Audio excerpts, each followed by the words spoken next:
Good evening class 11th। हमने कुछ दिनों पहले चैप्टर स्टार्ट करा था इक्विलिब्रियम। इक्विलिब्रियम आपके 2 फेज में लेसन, आप देखना मैं नोट शेयर कर रहा हूँ उसमें। एक है इक्विलिब्रियम और एक है आयोनिक इक्विलिब्रियम। दोनों फेज इंपॉर्टेंट है काम के। आज का जो लेक्चर है आपके फर्स्ट फेज का लास्ट लेक्चर है, इसके बाद चलेगा आपका आयोनिक इक्विलिब्रियम। सही।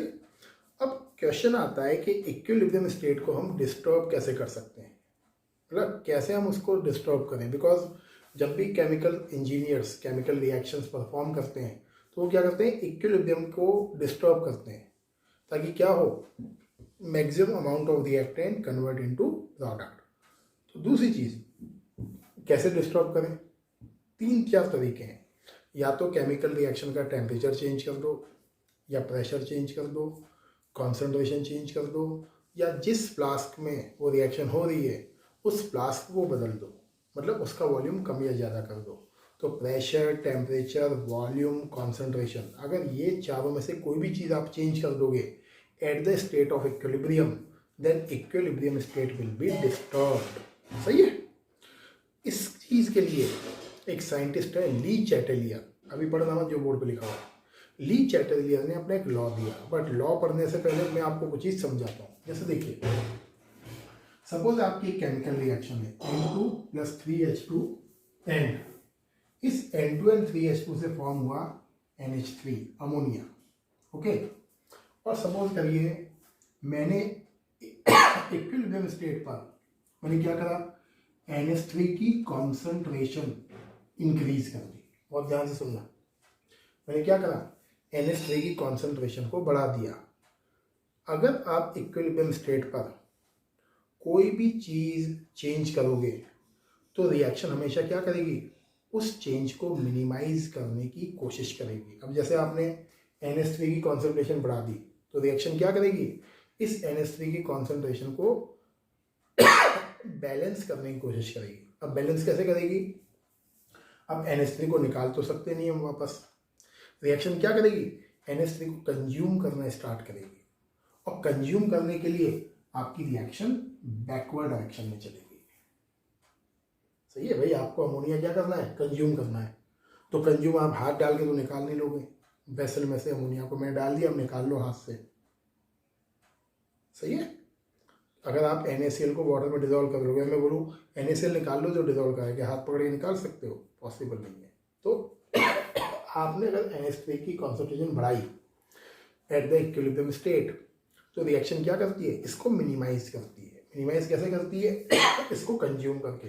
कंज्यूम कैसे होगा, अगर आपका NH3 दोबारा N2 और H2 में चेंज होना स्टार्ट होता है, मतलब रिएक्शन कहाँ जाएगी, बैकवर्ड डायरेक्शन में।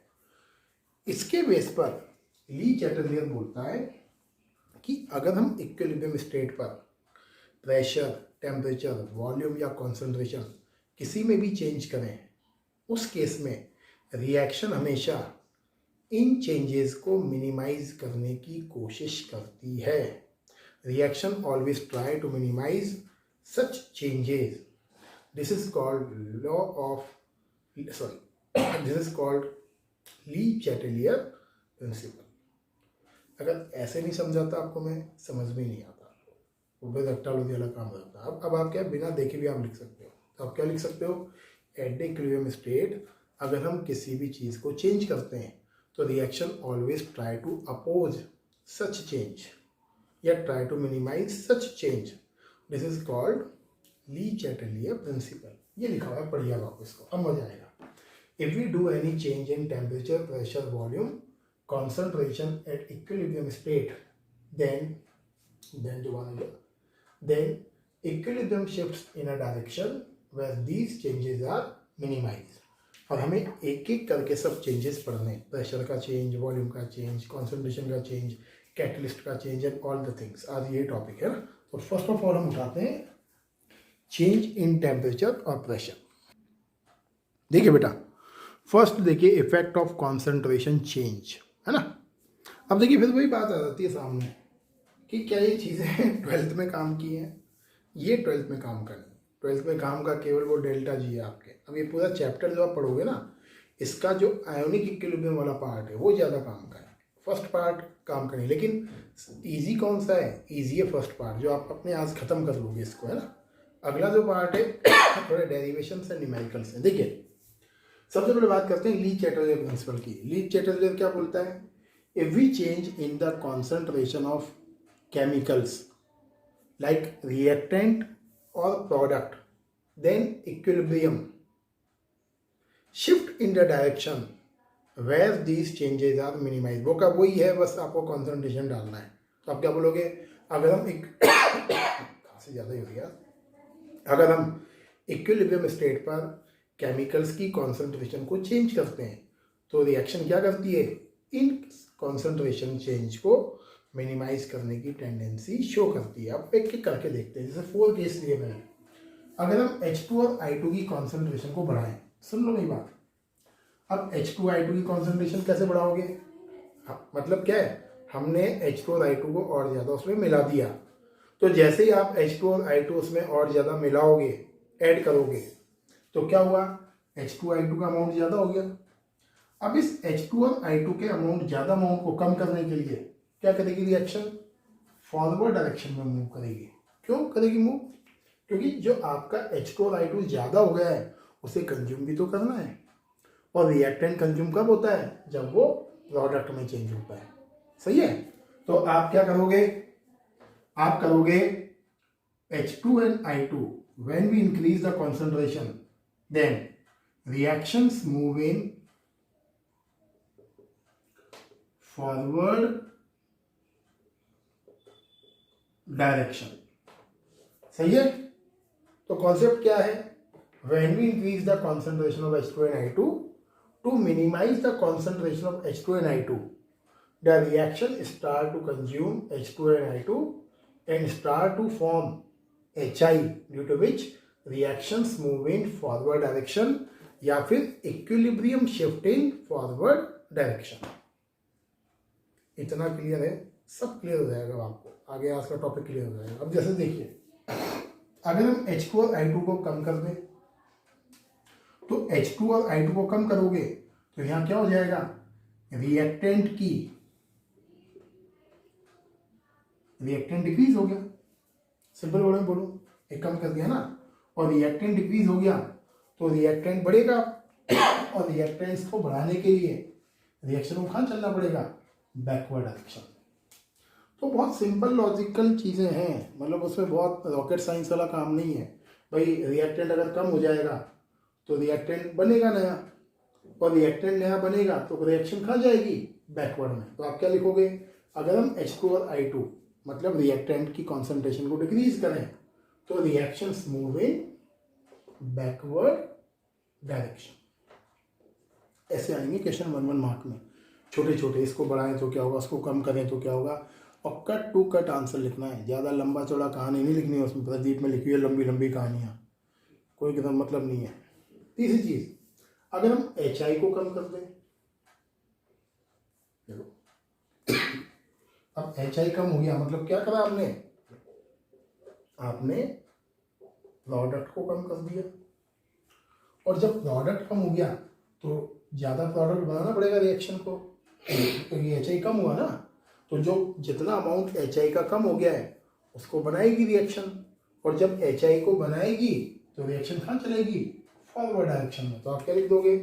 If we decrease the concentration of product then to form more amount of product reaction move in forward direction. Clear? लेकिन अगर हम HI को बढ़ा दें, HI ज़्यादा हो गया, और HI अगर ज़्यादा हो गया तो इसको कम करना पड़ेगा। ये आपने HI को बढ़ा दिया ना, और HI बढ़ा दिया तो आपने क्या चीज़ बढ़ा दी? आपने प्रोडक्ट का अमाउंट बढ़ा दिया, और प्रोडक्ट जब बढ़ जाएगा तो आपको क्या करना पड़ेगा? इस बढ़े हुए प्रोडक्ट को कम करना है। To decrease the HI reaction क्या जाएगी? Backward direction. आप क्या लिखोगे? Reactions move in backward direction. ऐसे जो क्वेश्चंस आते हैं ना, इसमें कट शॉर्ट होता है, आर या पार। या तो आप सही आंसर लिखोगे या पूरा ही रॉन्ग करोगे। तो उसमें पूछेगा रिएक्शन विल मूव फॉरवर्ड और बैकवर्ड, तो कटा कट आंसर देना है, कब बैकवर्ड जाना है और कब आपको फॉरवर्ड जाना है। अब हम आते हैं इफेक्ट ऑफ प्रेशर पे कि प्रेशर का क्या इफेक्ट होता है इसमें। देखिए बेटा, नेक्स्ट जो है आपका वो है इफेक्ट ऑफ प्रेशर। सबसे ज़्यादा जो इफेक्ट पूछेगा आपको इक्विलिब्रियम पर वो पूछेगा प्रेशर से, क्योंकि सबसे ज़्यादा क्वेश्चन इसी के दे रखे हैं आपको आपकी एनसीईआरटी बुक में सबसे ज़्यादा। तो मतलब इसका जो आने का चांस है वो 100% है इफेक्ट ऑफ प्रेशर। सही, सुन लीजिए पहले। अगर कोई केमिकल रिएक्शन लिक्विड स्टेट्स में हो, मतलब आपकी केमिकल रिएक्शन में लिक्विड केमिकल्स हो, एक्वस केमिकल्स हो, सॉलिड केमिकल्स हो, then pressure do not play any important role. Pressure को कितना भी कम या ज़्यादा करिए, ऐसी केमिकल रिएक्शंस जो लिक्विड स्टेट और सॉलिड स्टेट्स में परफॉर्म होती है, in such reaction pressure does not play any important role on changing the state of equilibrium. सही, क्योंकि particles of solid and liquids are highly tightly packed with each other. आप कितना ही pressure कम करिए बढ़ाइए कोई फर्क नहीं पड़ता है ना। अब जैसे देखिए ये सॉलिड है, अब आप कुछ भी करिए कितना ही प्रेशर बढ़ाइए तो कुछ नहीं होने वाला है, वो ऑलरेडी टाइटली पैक्ड है पार्टिकल्स। लेकिन ऐसी केमिकल रिएक्शन जो गैसियस स्टेट्स में होती हैं, जिनमें गैसियस केमिकल्स इन्वॉल्व हैं, in such reaction pressure play a very important role. और मैंने शुरू में पढ़ाया भी था लेक्चर 1 या 2 में कि गैसियस केमिकल रिएक्शन की जो कॉन्सेंट्रेशन होती है, गैस की जो कॉन्सेंट्रेशन होती है, उसको हम डिनोट करते हैं प्रेशर से। भाई लिक्विड और सॉलिड की जो कॉन्सेंट्रेशन है, जैसे एक्वस सॉल्यूशन की कॉन्सेंट्रेशन आप कैसे लिखोगे, मोल अपॉन लीटर, ऐसे लिखोगे। लेकिन अगर कोई गैस है तो गैस की कॉन्सेंट्रेशन हम जनरली प्रेशर से डिनोट करते हैं। सुन लो ध्यान से, अगर किसी गैस का प्रेशर ज़्यादा है तो इसका मतलब क्या है, उसकी कॉन्सेंट्रेशन भी ज़्यादा है।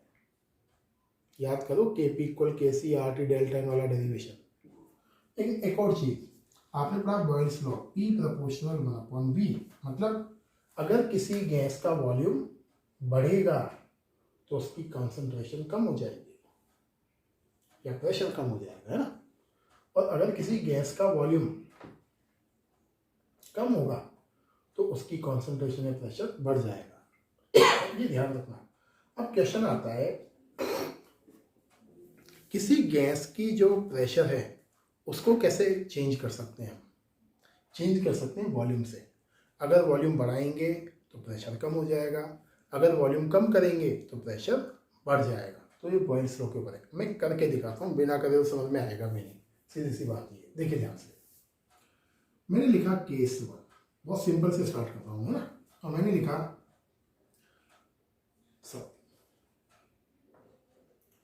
वॉल्यूम ऑफ CO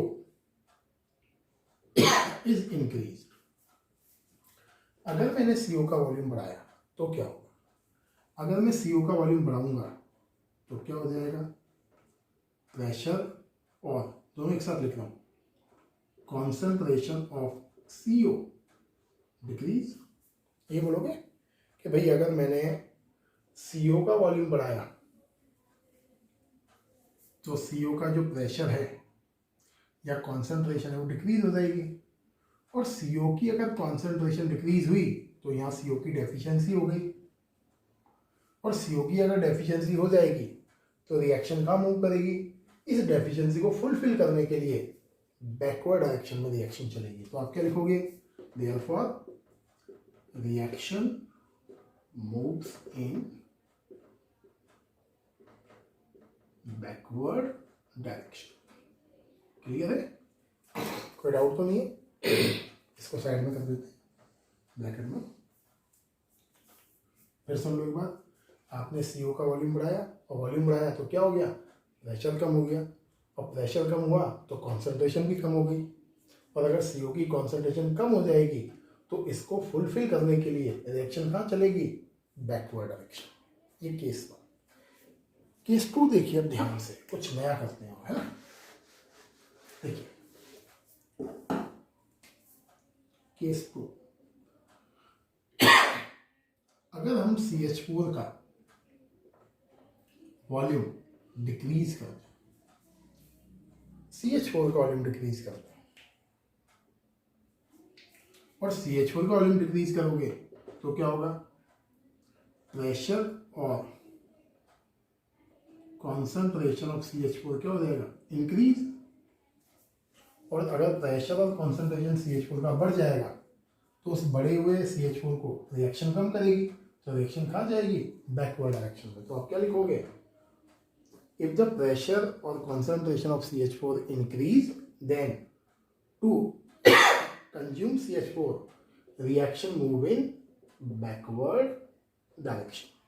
ओके, तो ये तो नहीं, बहुत सिंपल चीज है, मतलब ये इतना इजी पूछेगा नहीं वैसे आपसे। अब आता हूं मैं अपने काम की बात, थोड़ा मजेदार चीज होगा। अब देखिए case 3, if volume of H2 is doubled, ध्यान से सुनना बेटा मेरी बात ध्यान से। अगर हम H2 के वॉल्यूम को डबल कर दें, मतलब वॉल्यूम बढ़ा दिया, सीधी सी बात ये है, और वॉल्यूम बढ़ जाएगा तो H2 की कॉन्सेंट्रेशन क्या हो जाएगी, कम। तो अब देखो ध्यान से इसको, हमने क्या लिखा, P प्रोपोर्शनल 1/V। तो आप क्या लिखोगे, if volume of H2 is double, H2 का वॉल्यूम डबल हो जाए तो आप क्या लिखोगे, then pressure will become half. उल्टा हो जाएगा ना, वॉल्यूम डबल कर दिया तो प्रेशर क्या हो जाएगा, हाफ हो जाएगा। तो आप क्या लिखोगे, if volume of H2 is double then pressure will become half. और जैसे ही प्रेशर हाफ होगा तो आप क्या लिखोगे, देयरफॉर कॉन्सेंट्रेशन बिकम हाफ। सही। तो वॉल्यूम आपने डबल करा, प्रेशर हाफ हो गया, और प्रेशर हाफ हुआ तो कॉन्सेंट्रेशन भी हाफ हो गई। और अगर H2 की कॉन्सेंट्रेशन हाफ हो जाएगी, कम हो गई मतलब आधी हो गई कॉन्सेंट्रेशन, तो इस H2 को फुलफिल करने के लिए रिएक्शन कहाँ जाएगी, बैकवर्ड डायरेक्शन में। तो आप क्या लिखोगे, therefore reaction moves in backward direction. सही है। तो इस तरह की टेक्निकल चीजें आएंगी। अब बताता हूँ कुछ और बढ़िया हाई फाई, इससे भी ज्यादा। देखो ध्यान से, देखो केस 4, इफ वॉल्यूम ऑफ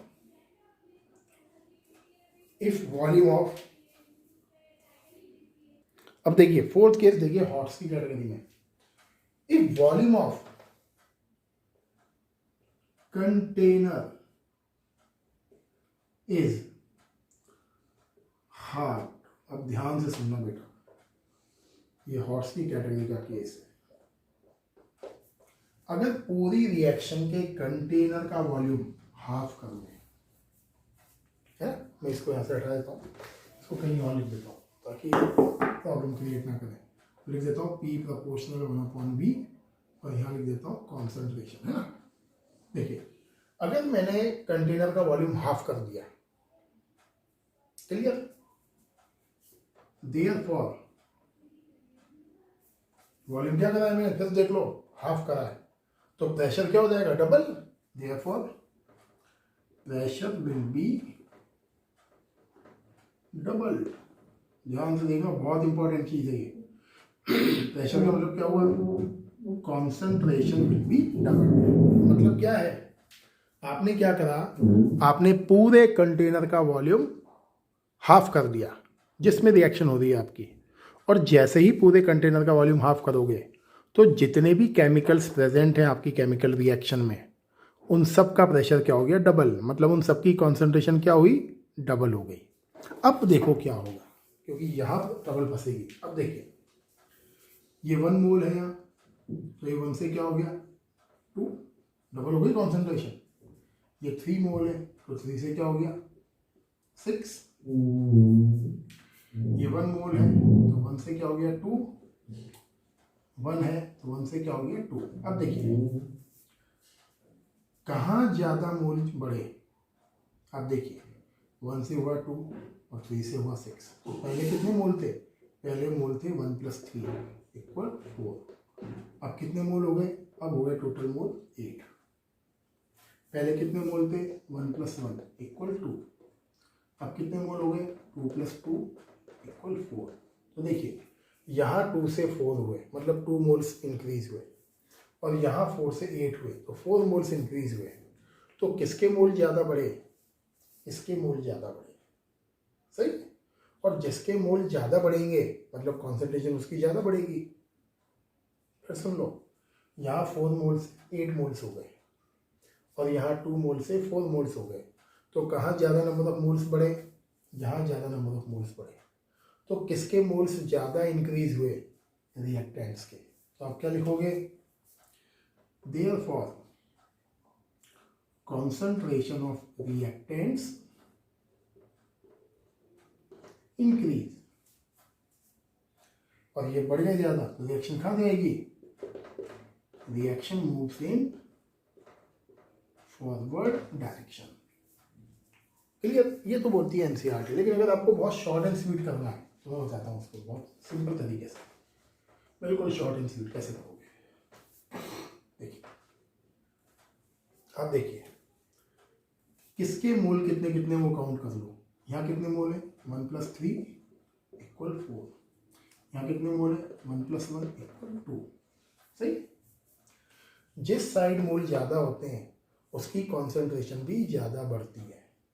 अब जैसे यहाँ देखिए आपने लिखा ना, प्रेशर विल बी डबल या फिर कॉन्सेंट्रेशन विल बी डबल। तो किस साइड मोल ज़्यादा है? रिएक्टेंट्स के साइड पर ज़्यादा मोल है, 4 मोल्स हैं, और यहाँ 2 मोल्स हैं। तो किसकी कॉन्सेंट्रेशन ज़्यादा बढ़ेगी? रिएक्टेंट की ज़्यादा बढ़ेगी। क्यों? ये नंबर ऑफ मोल्स ज़्यादा है, और रिएक्टेंट की कॉन्सेंट्रेशन ज़्यादा बढ़ेगी तो लिख दिया हमने concentration of reactant increase, because reactant carry more number of moles, so the reaction will move in forward direction. सही। अब वॉल्यूम को हाफ ना करके वो बोल रहे डबल, वॉल्यूम इज डबल, तो प्रेशर विल भी क्या हो जाएगा? हाफ, या कॉन्सेंट्रेशन विल बी हाफ। सही। अब कॉन्सेंट्रेशन कम हो गई तो किसकी कॉन्सेंट्रेशन ज़्यादा कम होगी?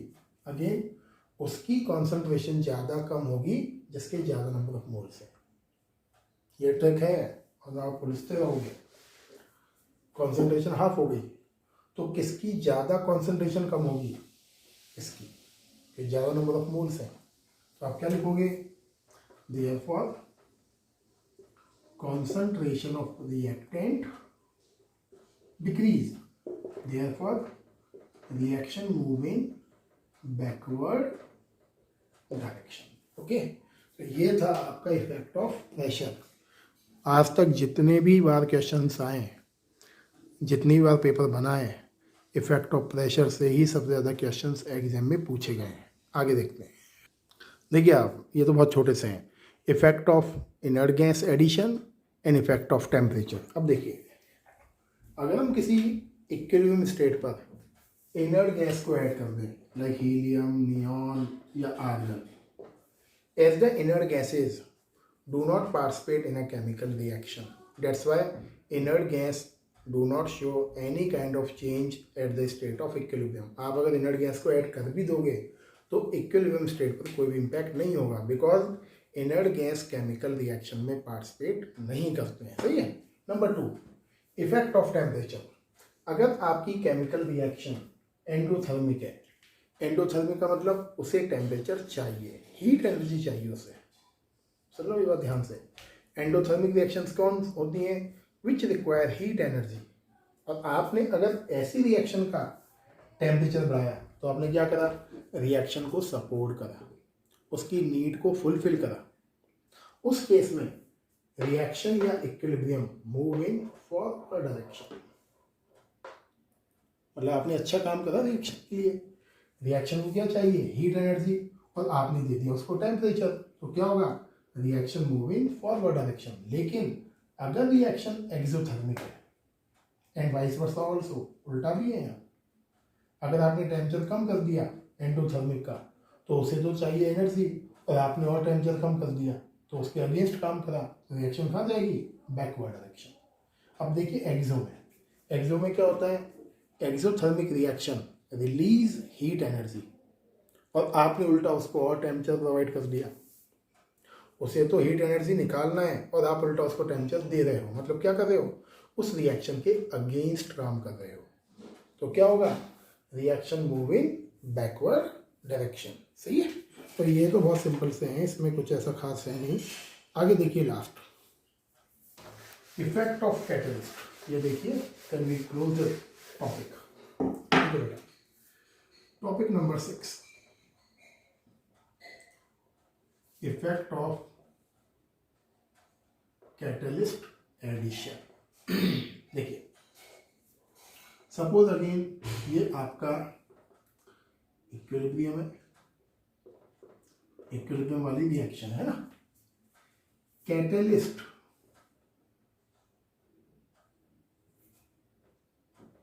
Do not disturb state of equilibrium.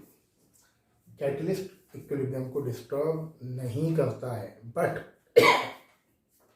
Catalyst increase speed of rate of reaction to achieve equilibrium state। Fast करता है ना रिएक्शन को कैटलिस्ट, तो वही काम यहाँ लिखा हुआ है। तो आप क्या बोलोगे, when we add catalyst in a chemical reaction then catalyst do not show any kind of effect, but catalyst increase the rate of chemical reaction, so equilibrium state can be achieved quickly. तो ये सारे के सारे effect थे आपके, और with this topic आपका equilibrium का फर्स्ट फेज कंप्लीट होता है। नोट्स मैंने आपको शेयर कर दिए हैं, नोट्स ही पढ़िए, उसके आगे कहीं बाहर आगे पीछे जाने की जरूरत नहीं है, आपको कर लोगे more than sufficient. Okay, thank you, have a nice day.